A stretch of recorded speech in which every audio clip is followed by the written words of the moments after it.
వచ్చేసారా? రండి రండి, ఇవ్వండి. ఏం పెంచేవే వాడిని? వాడు నా కొడుకని చెప్పుకోవడానికే సిగ్గేస్తుంది. ఏమైందండి? ఏమైందా? దేశంగానే దేశంలో అష్టకష్టాలు పడి 4 రూపాయలు సంపాదించి పంపిస్తే ఇదే నువ్వు చేసే నిర్వాకం. నేనేం తప్పు చేశానండి? ఏం తప్పు చేసావా? వాడిని కనడమే నువ్వు చేసిన పెద్ద తప్పు. వాడు వీధి రౌడీలో కత్తి పట్టుకుని రోడ్డు మీద తిరుగుతున్నాడే నీ పుత్రరత్నం. కన్న తండ్రిని నా మెడ మీద కత్తి పెట్టాడే. అంతేనా? ఏదో వెరైటీగా వెల్కమ్ చెప్పుంటాడండి.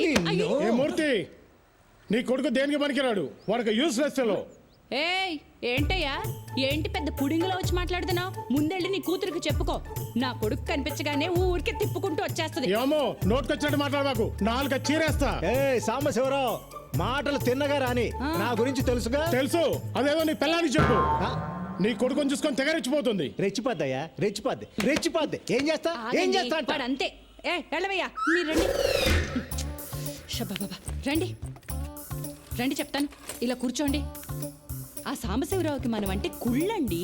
మీరు సింగపూర్లో బోల్డ్ అంత సంపాదించేస్తున్నారని ఎప్పుడు మన మీద ఏడుస్తుంటాడు. అది కాదే, వాడు నా ముందే నిన్ను ఎన్ని మాటలు అన్నాడు. ఇక నేను లేనప్పుడు ఎన్ని మాటలు ఉంటాడో ఊహించగలను. చెప్తా వాడి సంగతి. మీరేం కంగారు పడక్కర్లేదు. నా కొడుకు అజయ్ ఉండగా నాకేం భయం చెప్పండి. వాడికి కానీ తెలిసిందా తాట తీసేస్తాడు. నేను నిన్ను కొట్టానని చెప్పు, నా తాట కూడా తీస్తాడేమో నీ కొడుకు. అబ్బబ్బా, ఎప్పుడు వాడిని ఏదో ఒకటి అంటూ ఉంటారు. మొన్నే ఆ మలయాళ జ్యోతిష్యుడి దగ్గరికి వెళ్ళొచ్చానండి. మన వాడికి గ్రహాలేవో బాలేవటండి. నెత్తి మీద శని తిరుగుతున్నట్ట. 2 నెలల్లో దిగిపోతాడట. ఆ తర్వాత గురుడు వచ్చి కూర్చుంటాట. ఇంకా అప్పుడు మనవాడు కింగ్ అయిపోతాడు చూడండి. కింగ్ కాదు, దొంగ అవుతాడు. సర్లేండి, మీరెళ్ళి స్నానం చేసి రండి. మీకోసం చికెన్ ఉండాను. చికెన్ కర్రీ నా కోసం నువ్వు చేసావు అంటే నేను నమ్మాలి. ఆ పనికిమాలిన ఎదవ కోసం చేసుంటావు, ఆ మాత్రం తెలీదా? రాని చెప్తా వాడి సంగతి. ఈయన కోపం ఎప్పుడు తగ్గుతుందిరా దేవుడా.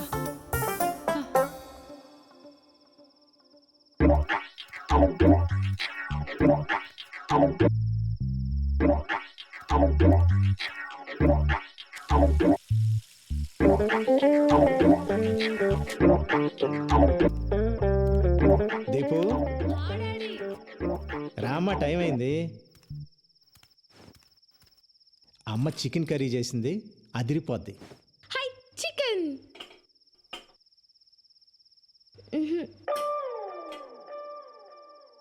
నాన్న పెరుగన్నం.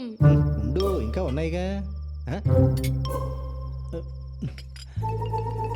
లక్ష్మి, చికెన్ ఏది? రెక్కలు చెగిరిపోయాయి. ఏంటి చికెన్ కర్రీ కావాలా? చికెన్ కర్రీ పొద్దుననగా పిల్లాడు బయటికి వెళ్ళాడు, ఇంతవరకు రాలేదని నేను టెన్షన్ పడుతుంటే మీకు చికెన్ కర్రీ కావాలా? అన్నయ్యకి నువ్వని కొడతావని భయం, వాడు రాడు. నాన్న నాకు చికెన్ కర్రీ కావాలి. నీకు చికెన్ కర్రీ కావాలి అంతే కదా? ఓ పని చేద్దాం, నేను వెళ్ళి ప్యారడైజ్ బిర్యానీ తీసుకొస్తా, మన ఇద్దరం తిందాం. ఓకే? I super. మా నాన్న అంటే మా నాన్న. తెస్తారు.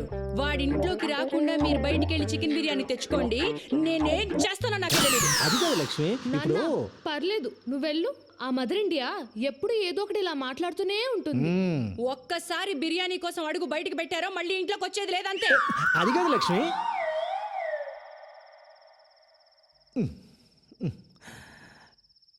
దీపు నాన్న, ఈ పూటకు పెరుగు అన్నంతో సర్దుకో. కావాలంటే రేపు తీసుకొస్తాను, సరేనా?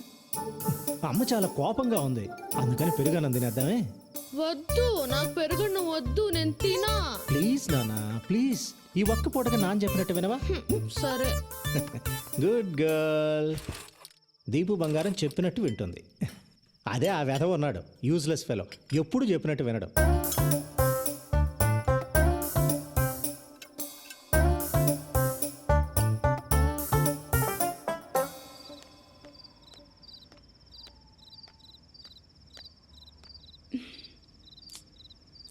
ఎంతసేపు అయిందో. అమ్మా, రే, ఎక్కడికి వెళ్ళిపోయావరా? నాన్న లోపల గోల్ చేస్తున్నాడు. ఇంకా కోపంగా ఉన్నారా? రా. బాగా ఆకలేస్తమ్మా. ఆకలేస్తుంది నాన్న. వెనక నుంచి మెల్లగా చప్పుడు చేయకుండా రా. రా.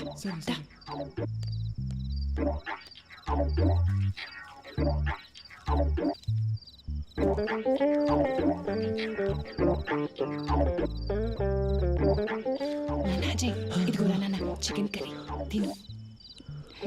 పొద్దునగా ఎప్పుడు తిన్నావో ఏంటో తిన్నా. ఈయన గారి కోపం వల్ల కన్న కొడుకు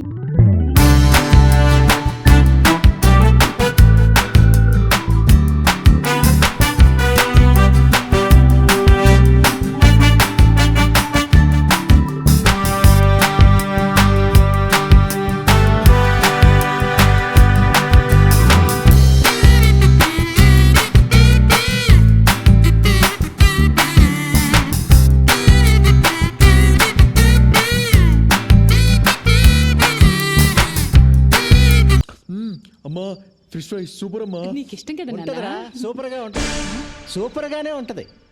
ఏమే నానా కష్టాలు పడి 6 నెలల తర్వాత కొంపకొచ్చినోడికేమో పెరుగన్నాం.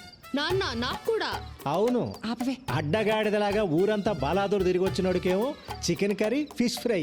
బాగుంది నీ వ్యవహారం. ఇలాంటి అమ్మని ఎవరైనా చూసారా? Mother India. ఏంటే మీ నాన్నగారు వచ్చారు కదా అని ఓ తెగ రెచ్చిపోతున్నావు, దిష్టి కొట్టేస్తున్నారు. నువ్వు తిన్నా. మెక్కమ్మా, బాగా మెక్కు. ఇదిగో లక్ష్మి, ఇప్పుడే చెప్తున్నా, ఏదో ఒక రోజు వీడు నిన్ను నన్ను రోడ్డు మీదకి లాగి మనం పరువు తీయకపోతే నా పేరు మార్చుకుంటా. ఊరుకోండి. అమ్మా ఇంకొంచెం చికెన్ పెట్టమ్మా. ఓకే నాన్న. చిచ్చి. రే, మనిషి అన్నాక కాస్తైనా సిగ్గుండాలరా. ఈ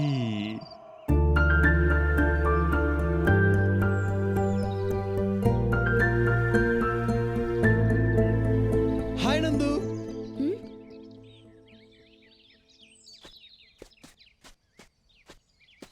చాలా పొరపాటు అయిపోయింది నందు. ఆ శ్యామ్గాడు స్వాతి అంటే ప్రాణం, సీరియస్ లవ్ అది ఇది అన్నాడు. ప్లీజ్ నీ అబద్ధాలు నీ ఫ్రెండ్స్ దగ్గర చెప్పుకో. లక్కీగా నువ్వు ఎలాంటి వాడివో ముందే తెలిసిపోయింది. అదేంటి నందు అలా మాట్లాడుతావు? ఫ్రెండ్స్కి హెల్ప్ చేయడం తప్ప? హెల్పా? దాన్ని ఎవడైనా హెల్ప్ అంటాడా? నువ్వెంత పెద్ద తప్పు చేసావో తెలిసే మాట్లాడుతున్నావా?